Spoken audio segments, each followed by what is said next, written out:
I recently got two keyboard cases for my iPad Air and thought it would be good to do a little bit of a head-to-head on each of these, on some of their similar features and some of their unique features. So stay tuned. Hi there, HighTechDad back again with another product review, but in this case I'm going to be doing a little bit of a head-to-head comparison. I recently got an iPad Air, love it as a tablet, it's wonderful, but I kind of like having that laptop feel to my iPad. So the only way to really do that is to either use an on-screen keyboard, which I find takes up half the real estate of the screen and isn't very productive for writing, which is what I do a lot. So I decided to take a look at two keyboard cases for the iPad Air. One of them is the Zagg Pro Keys, that's this one here, and the other one is the Logitech Combo Touch keyboard, and that's this one here. A lot of similarities, some differences. I have some preferences, but it all kind of depends on your use case. So let's take a look at each of these individually, and then I'll sum it up at the end of this video. So let's first take a look at the Zagg Pro Keys. Now I don't have my iPad in here because I only have one iPad but two cases. But so first of all, it is two pieces. One of them is a protective case that covers your iPad, so you can see it here. It's got a nicely raised bezel once the iPad is inside to protect the screen. It's got durable corner protectors here, so if you drop it, it should protect it. Now it does say you can drop it like 6 feet. I don't want to really try that. It's got cutouts obviously for the camera. It's got little notches for the forward-facing speakers so that the sound is actually blasting out to you. It's got a other good sort of protective qualities in here. It's fairly rigid. One neat little thing here, it does have a notch for your Apple Pencil or another type of stylus, and as an added bonus, when you put it in there, it will charge your Apple Pencil. So that is something that's unique that I like about that. And then in terms of the other part, the keyboard itself, it is another wider device. You can see the keys here. They're fairly responsive. They're raised up so you can actually do some tactile typing. It does have keyboard backlighting with different colors. I think there are 7 of them, and you can adjust the brightness. You do have to pair this with Bluetooth to your iPad, so it doesn't automatically connect and sync up like the Apple Smartfolio or whatever it's called by Apple, which I'm not reviewing because I don't have one. It does have function keys across the top, a lot of the standard media controls, home page, changing a language, that sort of thing.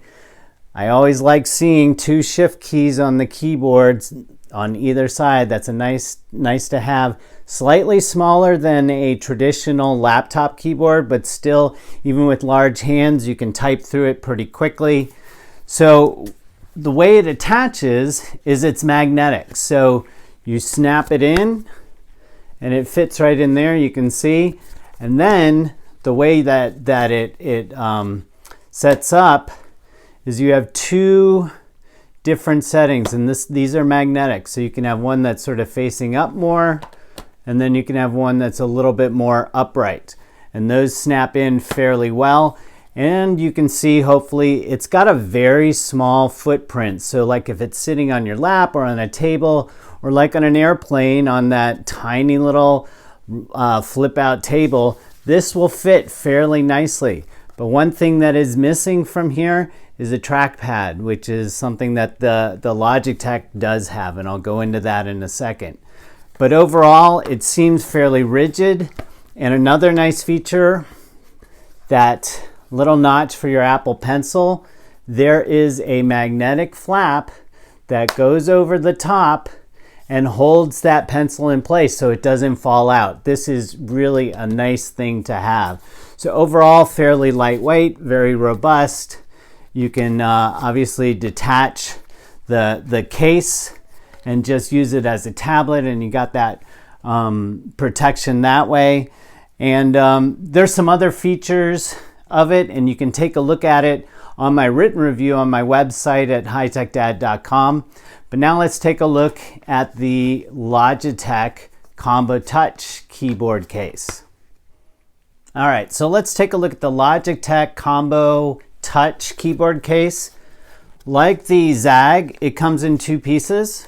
So you have your piece that protects your iPad, and then you have the keyboard.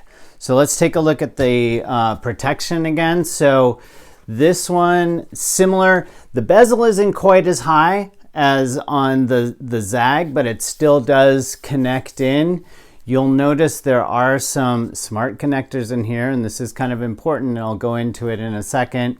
The notches for the speaker do come out to the side. There's a cutout for the cameras.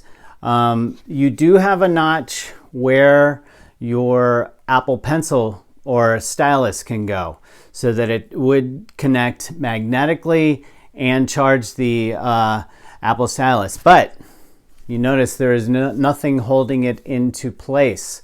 I'm actually going to put a link in the description below for something that you can get aftermarket that goes into the case that has a little connector that one of my readers recommended. So that'll be in the description. So fairly rigid. There is also a magnetic connector to connect the keys as well. But another nice thing about this is when you're in tablet mode, this is the kickstand. So it's on sort of a rigid hinge that sort of locks into place. But when you have it in tablet mode, you can actually prop it up. And this is something that the Zagg you can't do. You have to hold it. With the Logitech, you can adjust it and have it that way if you want to go in tablet mode. So let's take a look at the keyboard itself. Another thing you're going to notice here, there is a trackpad. So, and it is a fully clickable, functional trackpad.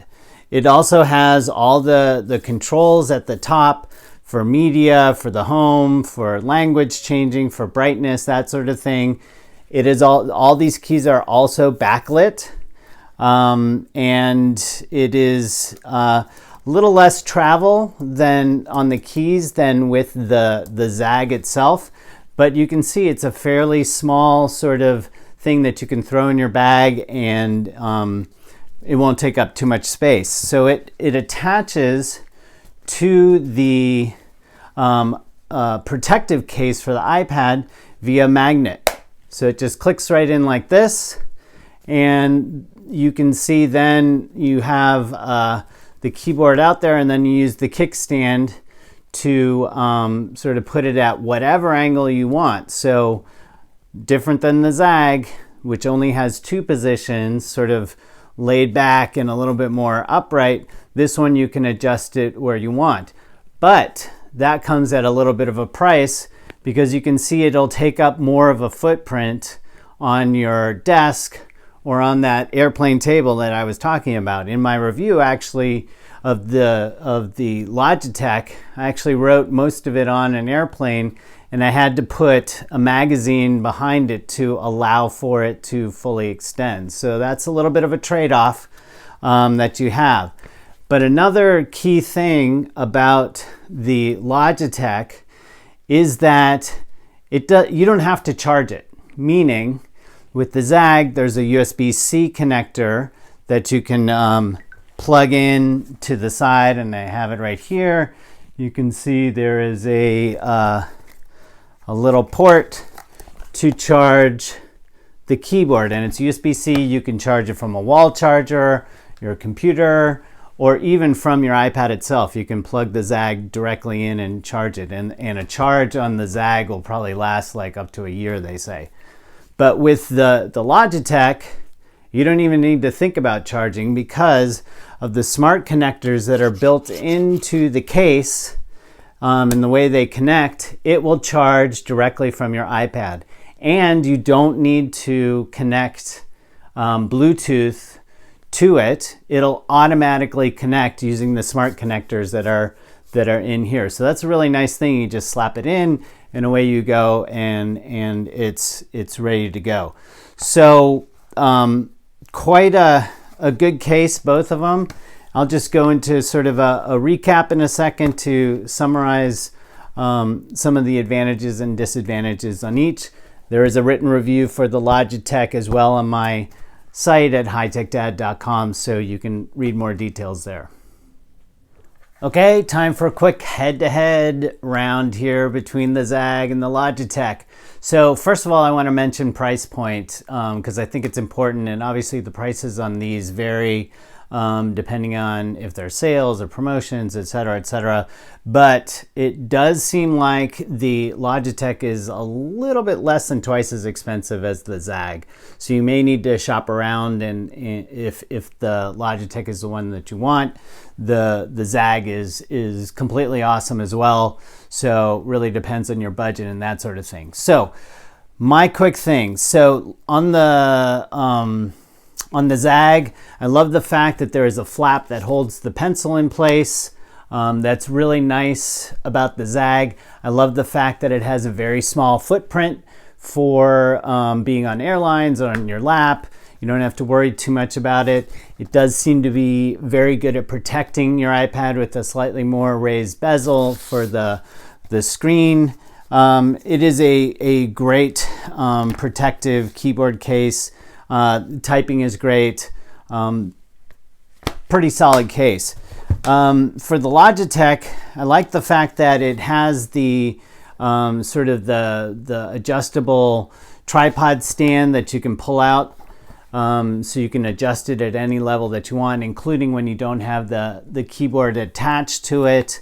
I really like the fact that you can just put in your iPad and it'll automatically keep the keyboard charged. That's super handy, and you don't have to worry about Bluetooth. One quick thing about the Zagg, you can pair two devices to it and it'll remember it. And this is a nice advantage to having Bluetooth. So you could have your iPhone and your iPad, and then you could switch back and forth. You could almost prop your iPhone against your iPad and use the keyboard to type on your iPhone if you want to do that. But back to the Logitech, I like the adjustable kickstand, as I said. The trackpad is actually a great little feature because you can really use it almost like a mini laptop. Yeah, you could bring your laptop along, but this is a lot lighter weight and a little bit more portable. Smart connector and charging and all that stuff is great. Price point's a little high, but still it will provide protection and utility across the board. So anyway, there you have it. Two keyboard cases that provide protection and obviously typing for your iPad. I think that each of them have different versions available depending on what type of iPad you have. So for like an iPad Pro or something like that, or an Air or a regular iPad, shop around, make sure that you select the right one in the proper generation when you do that. Anyway, you can read both of the written reviews of each of these individually on my website, and that's at HighTechDad.com. If you have questions and you're still on Twitter, you can ask me on Twitter, and I'm at HighTechDad. Always go over to my Facebook page, and that's at facebook.com, HTDblog, and you can ask me questions there. And be sure to leave a comment. Be sure to give this a thumbs up if you thought this review was helpful, the head-to-head approach here. And ask me any questions that you have in the comments. I'll be happy to answer them. And if you are maybe a vendor or an agency or anyone like that, you want a product reviewed on HighTechDad, just drop me a line on my website. There's a contact form there. Hope you found this head-to-head helpful, and I'll see you next time.